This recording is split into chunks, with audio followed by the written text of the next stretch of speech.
me in welcoming our next speaker, Mark.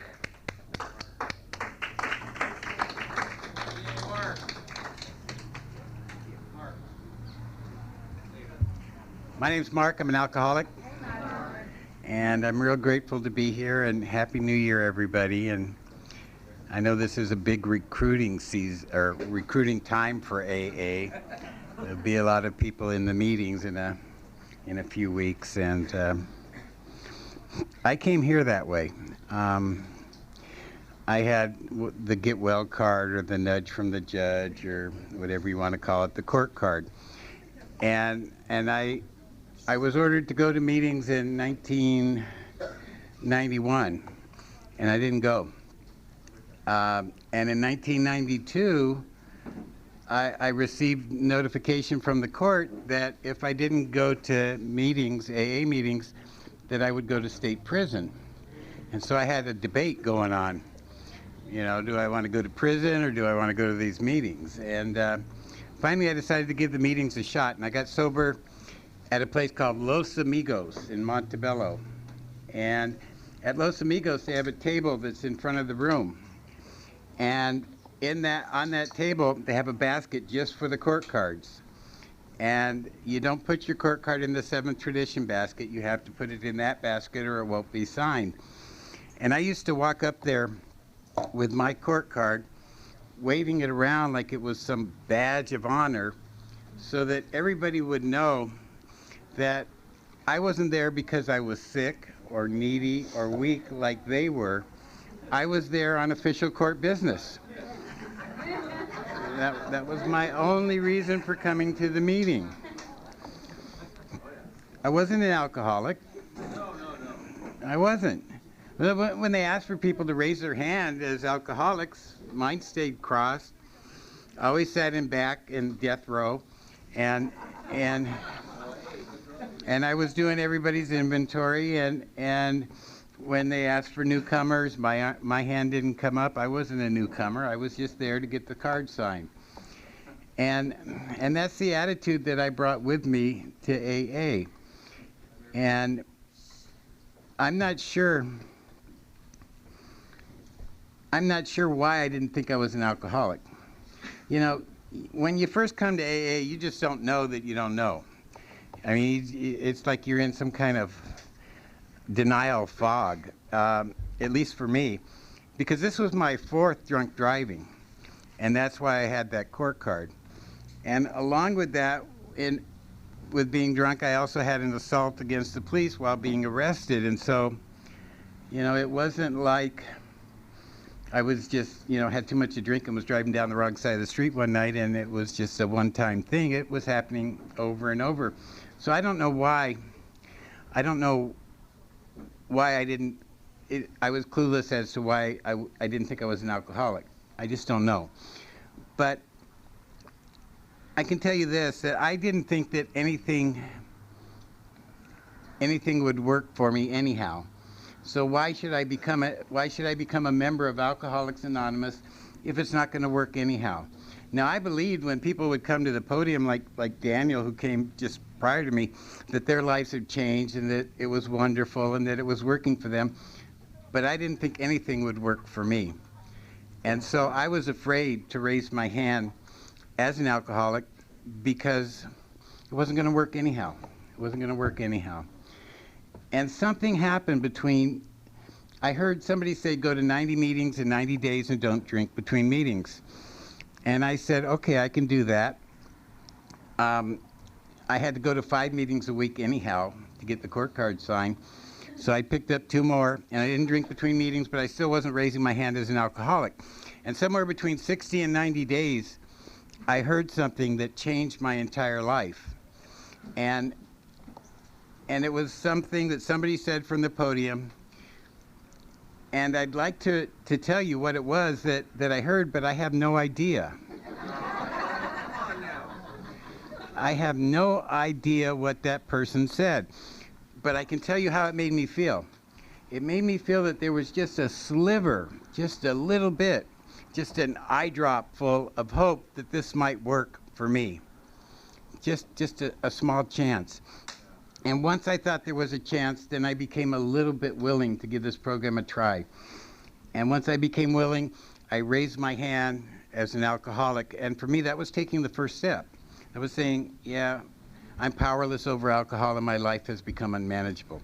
And once I took that first step, my entire life changed. I could go through a long drunk-a-log with you, but I could probably tell you what kind of drinker I was just from one story. Daniel, the speaker before me, when he first got sober about 7.5 years ago, I had just started sponsoring him, and we went out to the golf course. And he and I were out there playing golf, and we got paired up with a couple of normal guys.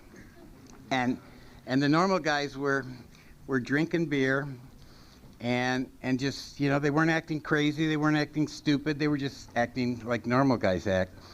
And one guy, every hole he was, I guess he was a newlywed, every hole he was on the phone to his wife saying, honey, man, you should have seen the shot I just made. You know, and then the next hole he'd call her back, honey, what are you doing now? And about the fourth hole, they offered Daniel and I a beer. And I looked at the guy and I said, okay, I can take a beer, but I have to warn you first. And he said, what? And I said, well, if I take that beer, then I'm going to take the rest of the beers that are in your cooler there. I said, then I'm going to take your cell phone, I'm going to hit redial, and I'll date your wife. And I said, and if I'm still horny after that, I'm going to come looking for you. But yeah, I'll take the beer. You know, and Daniel, who was, I had just started sponsoring then, I didn't know this until like several years after I was telling this story. He said, I was wondering if you were really crazy or what. But what happens is that when I put alcohol in this body, I change. I didn't drink every day, but every time I drank, I got drunk. And no matter what my intentions were before I took that first drink, I would end up drunk. And, you know, there were times where there was a fluke and I would drink that one drink and then stop. But somewhere down the road, maybe a week later, I was drunk. And when I got drunk, you know, I would just be that person that was on the golf course. I just didn't care. Now, you know, one of the reasons that I don't think I thought that alcohol was a real problem was because between the ages of 13 and 18, I used drugs heavily. And I thought alcohol was just a beverage, you know. And the police had arrested me 36 times between the age of 13 and 18 for things like under the influence, curfew, incorrigible, you know, just whatever. And they were just waiting for my birthday to come up when I'd be 18 and when they can arrest me and then put me away. And they had, all my life I had no identity. In fact, you know, it was kind of like I didn't know how to act. You've heard of the story of the people where they weren't given the instructions on how to live, and for me it was I didn't have a personality.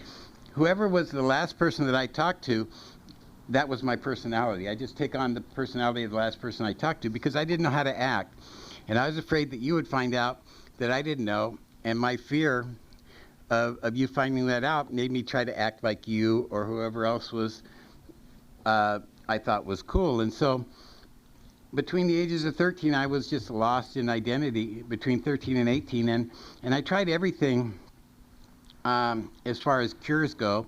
I tried psychotherapy, shock therapy, aversion therapy, spirituality, and nothing worked. Nothing made me feel okay without chemicals. Nothing made me feel okay. Nothing gave me any sense of peace. And at 18, the police finally had their shot at me, and they arrested me, and they labeled me a hope-to-die drug addict. And I liked that because now I had an identity. And at 18, they sent me to a place called CRC. It's a California Rehabilitation Center out in Norco, and it's for hope to die drug addicts. And before going there, I had what I like to consider my first spiritual awakening.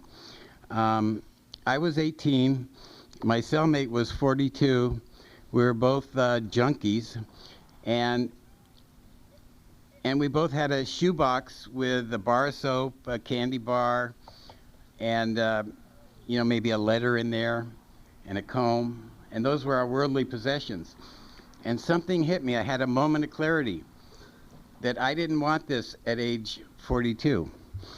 Up until then, I thought I would die long before that, but I was seeing that maybe I might not die, maybe I'd live. And so at age 18, I made a decision and stuck with it, never to use drugs again.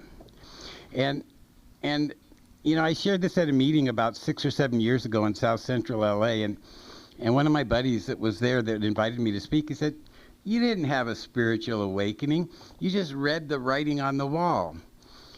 But you have to understand, for an 18-year-old to find the wall, to read the words and understand what they say, and to have their life change because of that, took a spiritual awakening. And so for me, that was a spiritual awakening. And then from there, I went to a place that I mentioned earlier, CRC, and while I was in CRC, I met my future wife. No, it wasn't the guy in the cell next to me. It wasn't. Everybody had a job there. And my job was to be the tour guide. I'd just show people around the institution. I'd say, there's the weight room, there's the library, there's the mess hall, and so that was my job. And I was taking a group of psychology students from UC Riverside that were doing a paper on deviant behavior.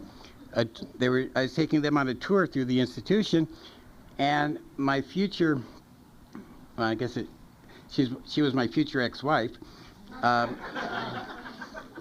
was part of that tour. Now, I don't know why she was attracted to me, but I can tell you why I was attracted to her. I was a high school dropout. I spent most of every day loaded or drunk from the time I was 13 till I got locked up at 18. And I had no self-esteem, and I thought, well, if I got this attractive, straight-A student, never been drunk woman to marry me, then I'd be okay. That would fix me. And you know how we are. We get something in our heads, and we start believing it a little bit, and things can happen. And so we were married. She was married to me for 13 years, and I was married to her for about 6 months.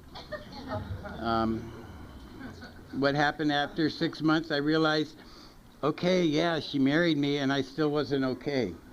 I still wasn't fixed. So I thought, well, maybe if this girl will date me, then I'll be okay. And that never worked either. They talk about this in the program a lot, about trying to fix our insides from the outsides. Well, I spent the next 20 years doing that. I said, well, okay, if you get an education, then maybe you'll be okay. So I went back to school, did well in school. I wasn't okay. Well, if you get a good job where you're making good money, then you'll be okay. And I got a good job, and I was making good money. I still wasn't okay. I said, well, if you have kids, then you'll be okay. That'll fix you. I had children, didn't fix me. I still had this hole in my gut, this emptiness.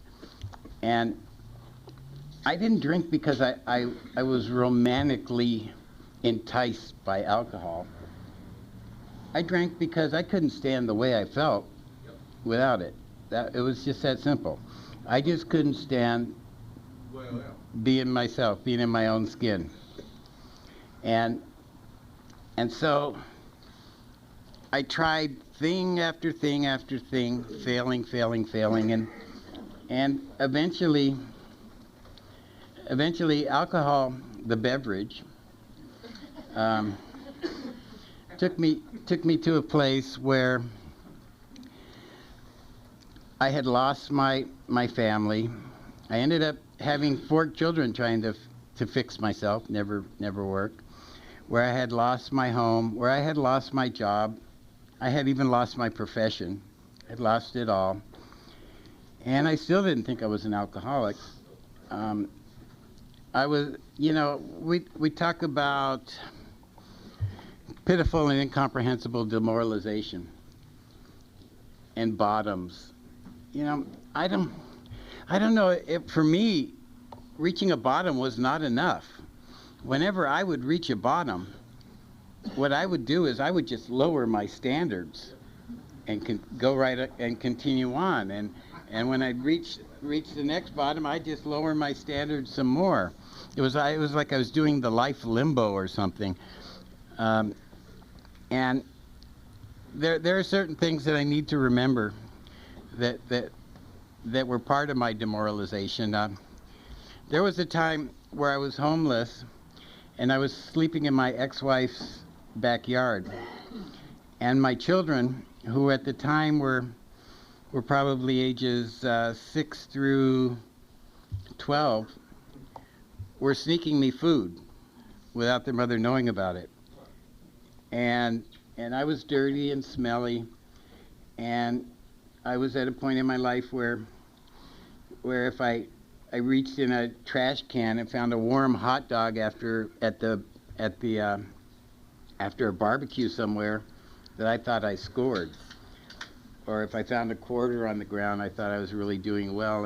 And my children saw me like that. And after a couple of weeks, my ex-wife found out, and I got kicked out of the backyard, and I went over to my ex-girlfriend's backyard.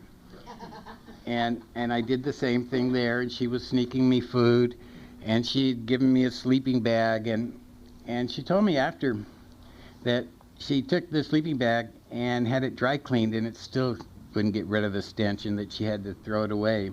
So I was not in good shape. And after about 2 weeks of that, her husband found out that I was sleeping in the backyard, and so I got kicked out of there too. So this was all down in San Diego. So I did a geographical to Los Angeles. And there it was that I was told that I had to go to meetings or go to prison. And I had the big debate. And it was in those conditions that I didn't think I was an alcoholic. I thought, that like a lot of us think, that we just had bad luck. Or if these other people would have just acted like they should have or done what they were supposed to, then it would have been okay. But it wasn't me. It wasn't me. The problem wasn't with me. I was okay. It was them. It was you. And so I went to these meetings, and there were 3 people when I went to Los Amigos that, even though I came there and I didn't want to be a part of the group, they would always come up to me. They would say, "Hi, Mark, welcome. It's good to see you." And when I'd leave, they'd say, "Please come back." And I wasn't raising my hand as an alcoholic, and I wasn't signing up for AA. And I was just dropping my court card in the basket, and they were doing this. And the 3 of them, I can remember it like it was yesterday, and it was almost 13 years ago. One of them was a mailman from Los Angeles called Memo. I call him Big Book Memo, because whenever you say anything in a meeting, he'd say, "Well, on page such and such in the big book it says this," and he'd know right where to go. And another one was a lady who's still a real close friend of mine. In fact, Memo is too, named Nancy.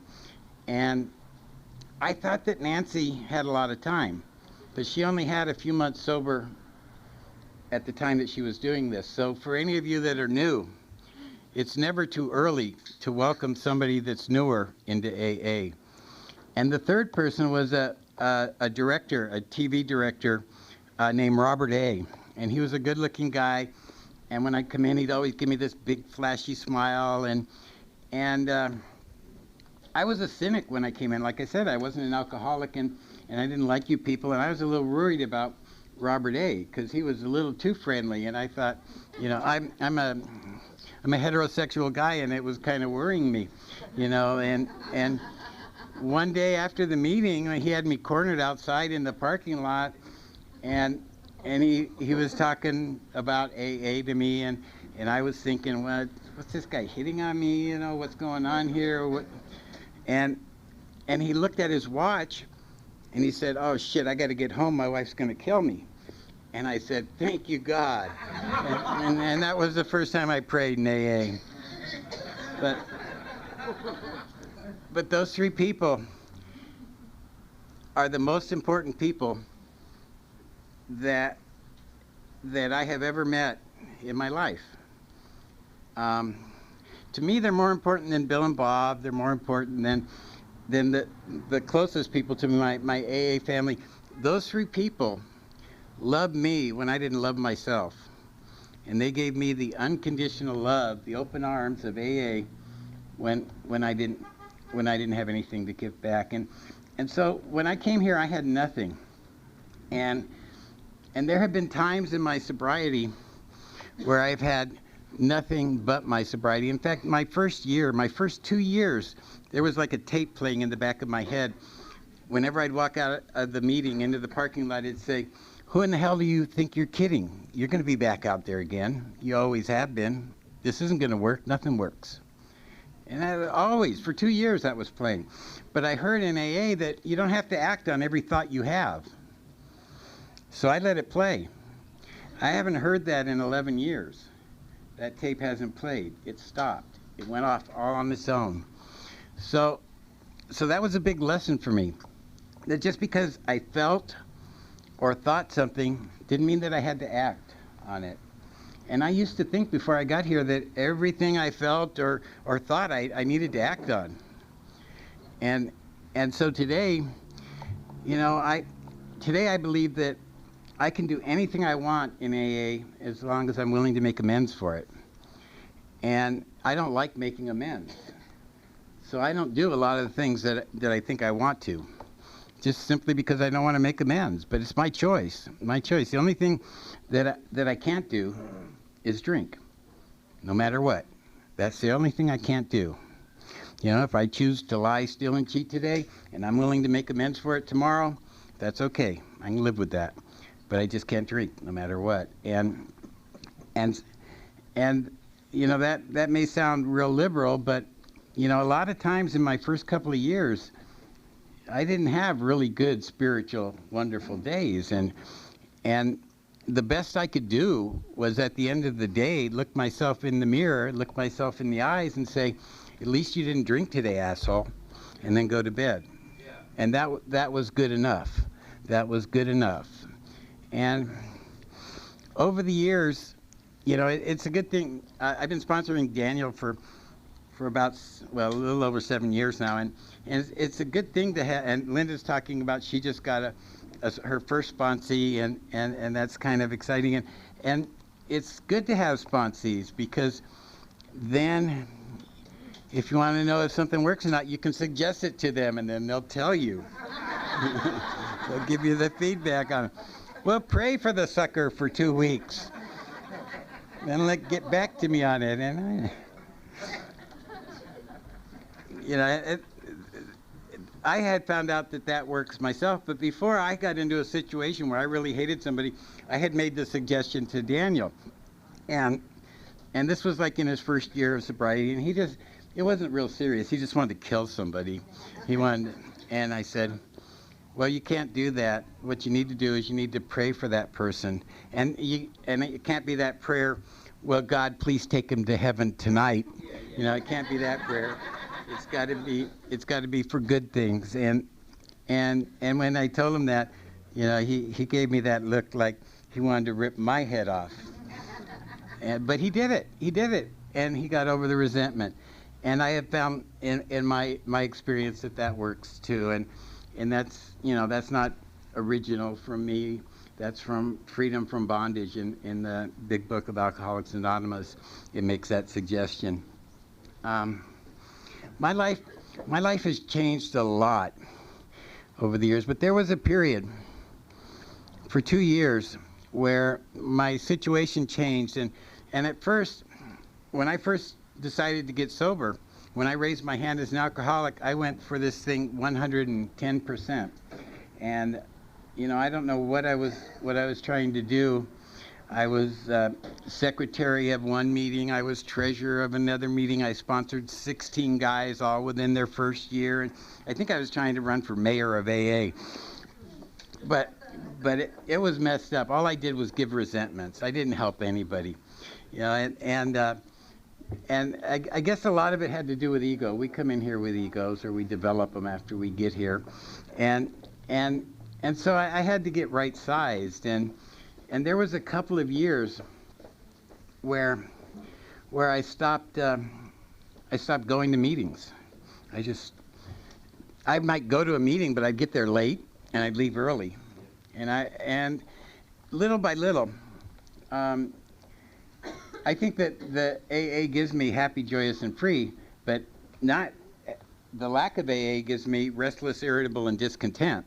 And so little by little, I was growing more restless, more irritable, and more discontent.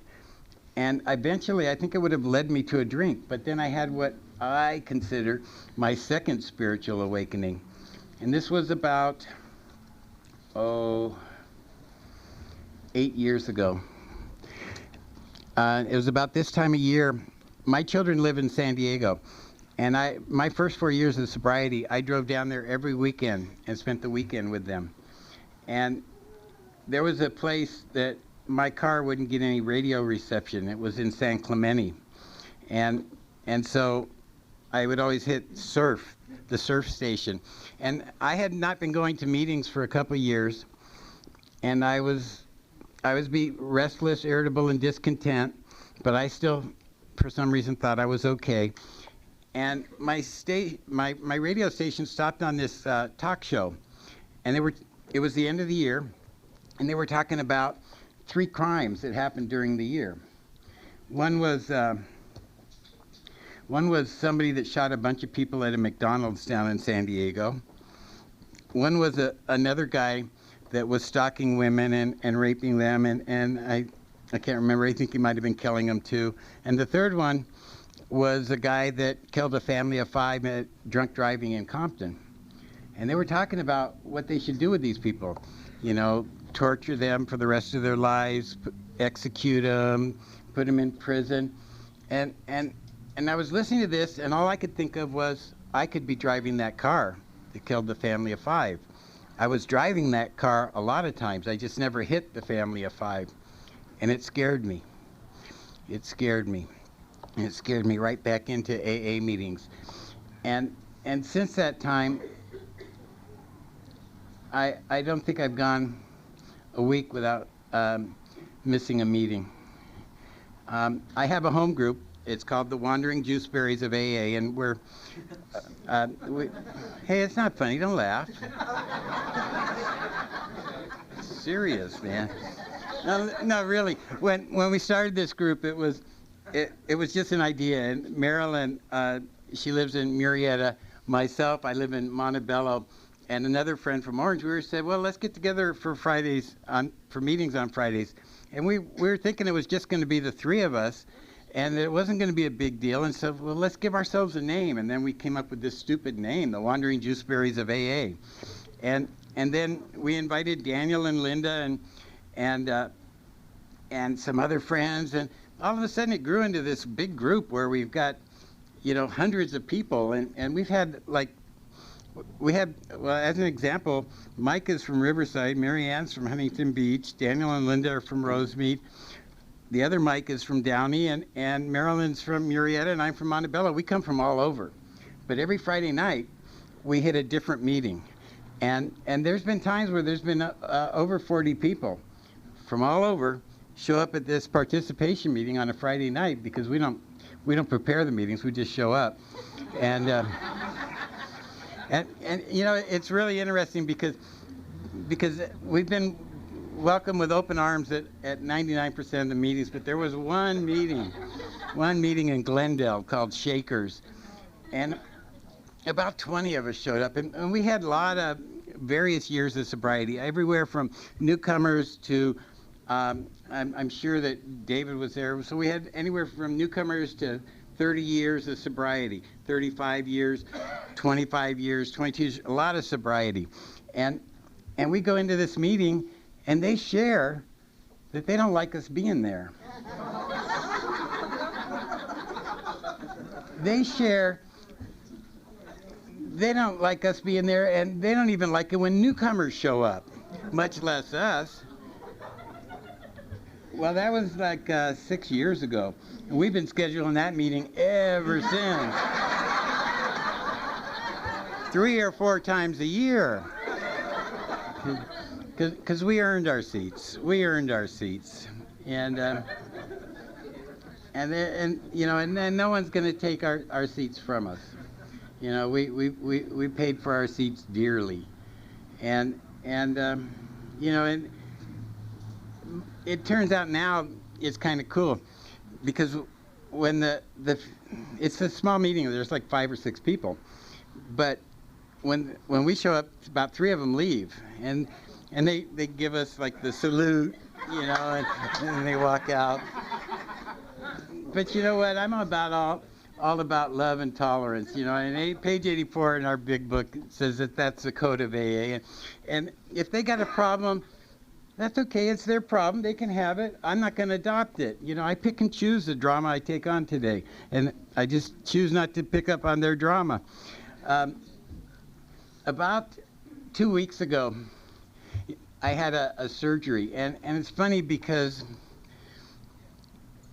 sometimes we don't notice change in ourselves. You know, you get sober year after year after year, and you're just with yourself every day, and so you don't notice the change so much. But the surgery I had, the reason that it comes to mind is that I put it off for 15 years because I was afraid to have it. And it was not a big deal. It was a hernia surgery and another surgery in a very delicate area of a man's body that I don't want to discuss. But I put it off for 15 years for fear. And then I made the decision, not because of pain, not for any other reason other than as a sober member of Alcoholics Anonymous, at some point we're supposed to be responsible and take care of ourselves. And so I said, okay, I'm going to have it. And so I scheduled the surgery. And once I made the decision to do this, I had no fear. I have this thing that I do when I walk into any situation where I have any amount of fear or anxiety, and that is that I will look up at the sky before I walk into that situation, and I'll say, well, are you coming with me? And then I'll go in. And I'm running out of time, so I'm going to try to make this quick. I had a bad experience with that once. About 5 years ago, I was speaking in Alhambra, and I was scared to death because all of my home group people were there, and, you know, they knew my shit. And so I went and I drink a lot of fluids, and so I decided I better pee before I speak. And so I'm in the restroom by myself at the urinal, and I look up at the sky and I say, well, are you coming with me? And then I hear the guy in the stall next to me just rustling all around. I know he thinks I was getting way too personal. But so you got to be careful where you say that. But the bad part is that restroom was only used for the meeting, so I knew he was right in there so I ratted myself out at the meeting. It was kind of embarrassing, but I did. But anyways, when I went in for the surgery, it was strange because I didn't say, well, are you coming with me? I said, okay, let's go. I didn't have to ask anymore. My faith has grown so much in this program that I believe that God's is with me wherever I go. And I don't say, let's go to remind God that it's time to go. I say, let's go to remind me that God's coming with me. And so I went in there, and I had expected, like, to panic 5 minutes before, like when they wheel you into the thing and when they put the mask on you to put you out. And I expected to panic. I had no fear, none at all. You know, like God had just removed that apprehension from me. And so, yeah, so that was huge, tremendous spiritual growth. But then there's a flip side to this. I had driven myself there with intentions of driving myself home. And I thought they would use a local and not a general. And the nurse said, well, is anybody coming to visit you? And I said, no. And she said, well, who's driving you home? I said, me. She said, no. She said, you better call somebody. And so I meant to call Daniel, but I got Linda, and Linda made arrangements for Daniel to come pick me up. And so this is the really other part of change, or where you need change. So anyways, I get in Daniel's truck, and I say, drive me to my car. He drives me to my car, I drive home. I tell my sponsor about it. My sponsor reams me. You've got to learn how to accept help from other people. You've got to learn how to let people love you. She said, that's a real problem, isn't it? Yikes. And then she sends another sponsee to a meeting that evening to ream me about it too. Why didn't you call me? You know, and all this. Why didn't you let me help you? And, you know, I'm feeling about this big. And then the next evening, I had to sit across from Daniel, and I had to make an honest amends to him because he took heat for it too. And it was wrong of me to do that.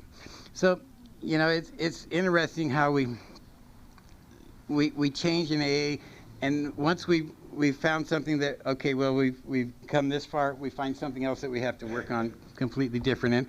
And it's a process, and with each step we grow and we get better and we learn. And I believe this, that no matter where I'm at in my life, whether it's a good time or a bad time, that my life is one day at a time, like a book.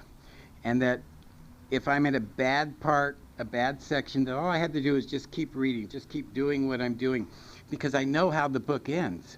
The book ends with me being happy, joyous, and free. So all I have to do is stay on the path one more day. And, you know, I talked about the demoralization with my children. Yesterday, I got a phone call from my 4-year-old grandson. And at first he wouldn't tell me who it was, and I thought it was my friend Marilyn's son, because he grabs her phone and hits dial on it. But no, it wasn't him. And so finally, you know, he wouldn't give me his name. So I finally figured it out. And then we talked for about 20 minutes. And then I talked to his father. And for me, it's like the biggest Christmas present I could ever get. It was like, I felt like I was in the middle of a Disney movie, you know, an old Disney cartoon where there's birds chirping and real colorful and flowers budding, and it just doesn't get any better than that.